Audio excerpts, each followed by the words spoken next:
Cette vidéo de Mixdeal vous est présentée en collaboration avec le Café Dragon de Belleuil. Bien plus que des jeux. Bonjour tout le monde, ici Sophie de la chaîne YouTube Mixdeal. J'espère que vous allez bien. Personnellement, ça va super bien. C'est une super belle journée parce que je me rapproche des soirées de jeux de société parce que je reviens tout juste de mon vaccin. Donc, en fait, c'est ça, j'avais le goût de partager avec vous parce que je suis vraiment heureuse. Et ça m'a donné envie, en fait, de discuter de jeux avec vous et justement de me rappeler tous les bons jeux que je vais pouvoir jouer. Donc, on poursuit le top 100 et on est rendu, en fait, au numéro 90. Et on commence ça tout de suite.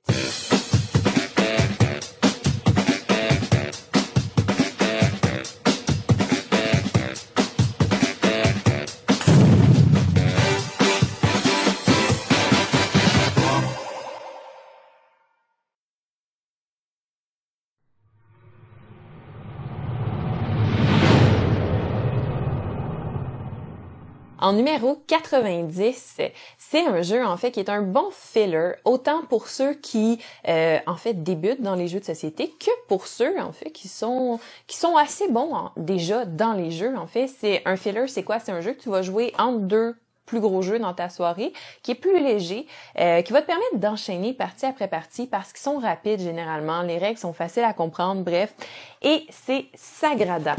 Donc, Sagrada, en fait, c'est quoi? C'est un jeu de dés. Ça fait penser à du sudoku un petit peu. Le but étant de créer un vitro.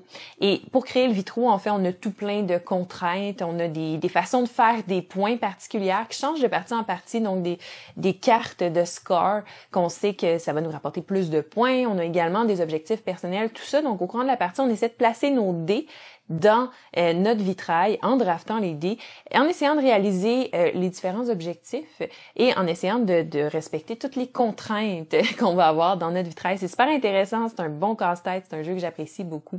Et c'est pour ça qu'il est dans ma position 90, Sagrada.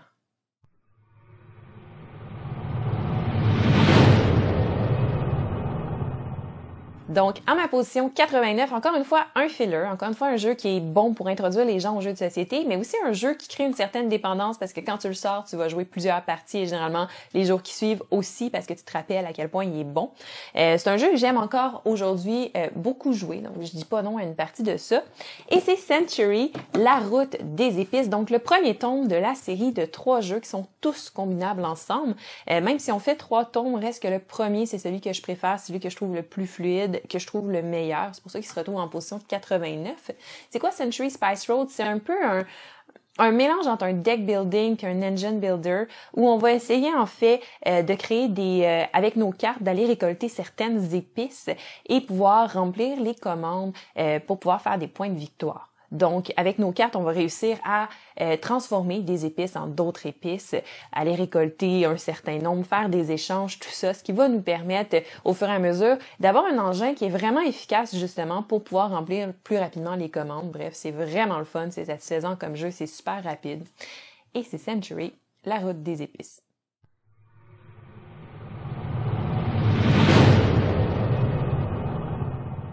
En numéro 88, encore un jeu pas trop compliqué. Inquiétez-vous pas, ceux qui aiment les jeux experts, ça s'en vient tranquillement.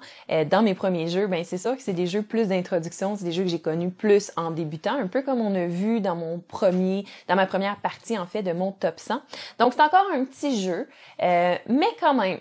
Celui-là demande, par exemple, un public qui est un peu plus averti, donc je dirais difficulté moyenne, parce que c'est un placement d'ouvriers et c'est les pillards de la mer du Nord ou Raiders of the North Sea. Donc, c'est un jeu super excellent dans une ambiance viking. J'aime beaucoup les ambiances vikings, où on va aller, en fait, c'est ça qui est intéressant dans le fond, c'est qu'à chaque tour, on va placer un ouvrier, faire l'action du lieu sur lequel on l'a placé, et l'action va varier selon le type d'ouvrier qu'on a réussi à placer, parce qu'il y a différentes forces d'ouvriers. Et ensuite, on va devoir prendre un ouvrier d'un lieu pour pouvoir réaliser l'action de ce lieu-là.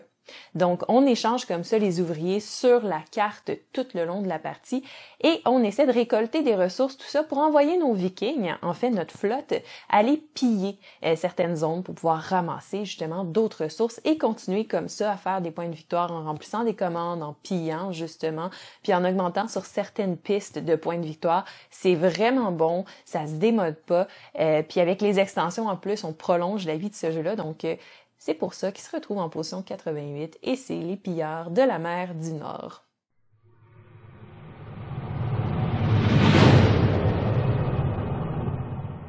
Dans ma position 87, on continue sur notre lancée avec des jeux pour un public moyen. Donc, c'est pas des jeux que j'utiliserais pour introduire des gens aux jeux de société, mais c'est pas des jeux qui sont nécessairement experts, mais c'est pas pour ça que c'est pas des bons jeux en fait. Et celui-là, c'en est un que j'ai découvert pendant la pandémie et que j'ai grandement apprécié. Et oui, il était temps que je joue à ce jeu-là parce que ça fait longtemps qu'il existe et c'est les Châteaux de Bourgogne.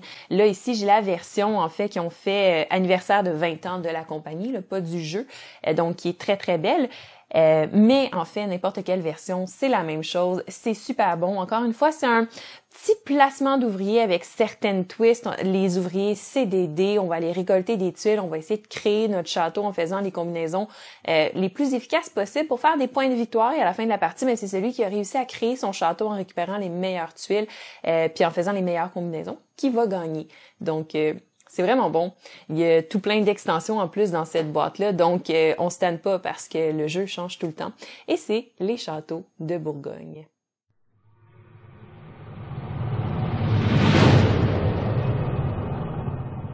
En position 86, un jeu qui se retrouvait déjà dans mon top 10. La première fois que je l'ai fait, donc en 2018 avec mon amie Nancy. Puis c'est un jeu, il a pris un petit drop, on s'entend, depuis. Mais c'est normal parce que j'ai découvert plein de nouveaux jeux. Mes goûts se sont un petit peu plus focalisés sur certains types de jeux, certaines difficultés. Ça reste un super jeu. Un jeu d'introduction plus léger, mais léger à moyen quand même. Il y a des bonnes twists, surtout si on rajoute les extensions en plus dans le jeu. Et c'est Abyss.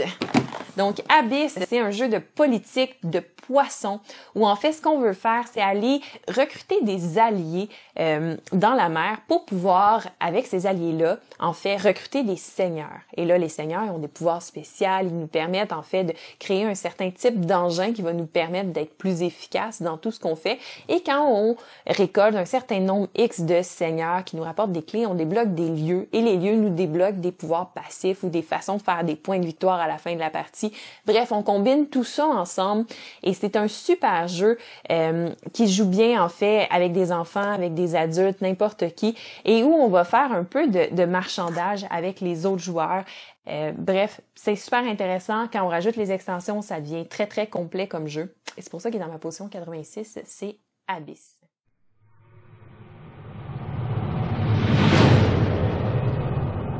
En position 85, mon premier jeu du top 100 qui est plus catégorie expert et plus catégorie nichée aussi parce que vous devez aimer le style de jeu pour pouvoir l'apprécier à sa juste valeur. Et c'est un jeu de Cool Mini or Not. C'est un jeu de miniature tabletop wargame, donc un jeu de guerre de figurines. Ça se joue sur la table, ça se joue avec des règles, donc il n'y a pas de plateau, donc il faut vraiment aimer le style.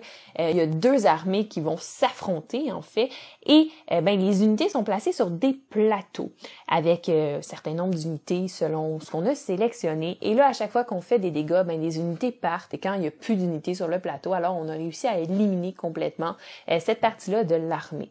Il y a plusieurs modes de jeu dans la boîte, ce qui rend ça intéressant. Il y a plusieurs petites twists aussi, comme par exemple des personnages qui sont pas des combattants, mais qui vont servir à aller sélectionner des actions particulières pour jouer dans la partie. On va avoir un deck de cartes tactiques également. Donc, plein de petits twists qui rendent ça intéressant. C'est vraiment dans l'esprit de la série et des livres. Par contre, c'est la boîte de base, donc si vous voulez vraiment étendre l'univers et pouvoir jouer des plus grosses parties, il y a plein d'unités que vous pouvez acheter séparément et il y a d'autres armées que vous pouvez acheter également. Ce qui veut dire que si vous embarquez là-dedans, ça se peut que ça soit un investissement qui soit assez gros et c'est ce qui explique en fait qu'il se retrouve en position 85 et pas plus haut dans mon top 100, mais ça reste un excellent jeu et c'est A Song of Ice and Fire de Game of Thrones.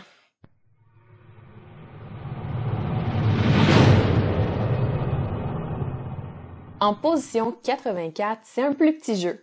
Mais c'est un jeu qui, personnellement, quand je me souviens qu'il existe puis que je le ressors, je deviens complètement accro. Et là, on fait juste des parties de ce jeu-là, mais pendant plusieurs jours. Et les parties, on les enchaîne, donc on va en faire 10, 15 par soirée. Je niaise même pas. C'est un jeu qui me rend totalement, mais totalement accro.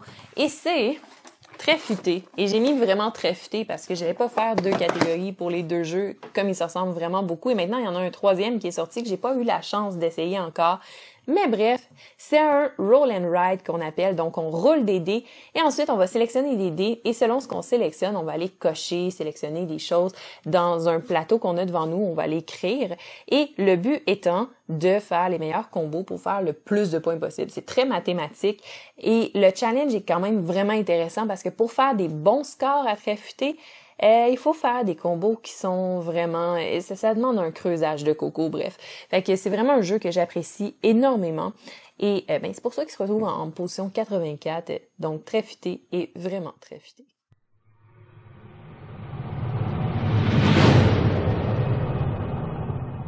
En position 83, encore un jeu avec des dés, mais cette fois-là, c'est pas un roll and write. C'est un jeu que j'ai présenté sur la chaîne de Professeur Board Game, en fait, le jeu de base et l'extension sur ma chaîne, et j'ai nommé Dice Hospital. Donc, c'est un jeu où on possède un hôpital et là, on souhaite en fait la rendre la plus optimale possible pour traiter les patients. On fait des points de victoire à chaque tour selon le nombre de patients qu'on est capable de guérir.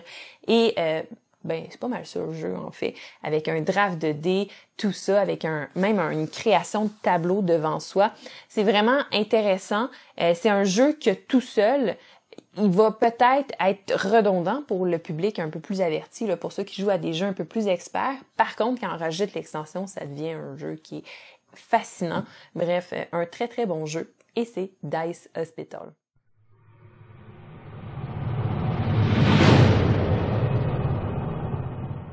En position 82, un jeu que je catégoriserais d'expert juste parce qu'il est vraiment coupe-gorge, mais ça fit avec le thème. C'est un thème où on veut que le jeu soit comme ça, et j'ai nommé Cthulhu The Horror in Dunwich. Donc, c'est un jeu dans l'univers de H.P. Lovecraft. Vous l'aurez deviné, c'est un jeu de deck building et c'est une extension standalone, en fait, du jeu Cthulhu Deck Building. Donc, vous pouvez avoir cette version-là ou l'autre ou les combiner ensemble. Et bref, c'est un jeu coopératif, justement, de deck building où on va essayer de combattre, dans le fond, un grand ancien, des fois plusieurs grands anciens, tout en réalisant des cartes mythes qui vont nous mettre des fois dans le pétrin, d'autres monstres qui vont arriver, qui vont être très forts. C'est un jeu qui pardonne pas, mais qui est vraiment intéressant.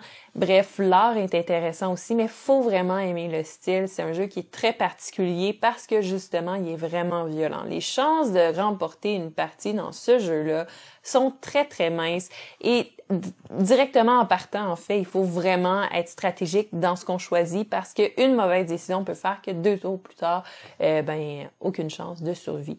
Mais bref, moi, c'est le genre de choses que j'aime dans les jeux coopératifs et c'est ce qui m'a attiré à ce jeu-là. Aussi, le fait que c'est un jeu dans l'univers de H.P. Lovecraft et c'est pour ça qu'il est dans ma position 82. Donc, Cthulhu The Horror in Dunwich.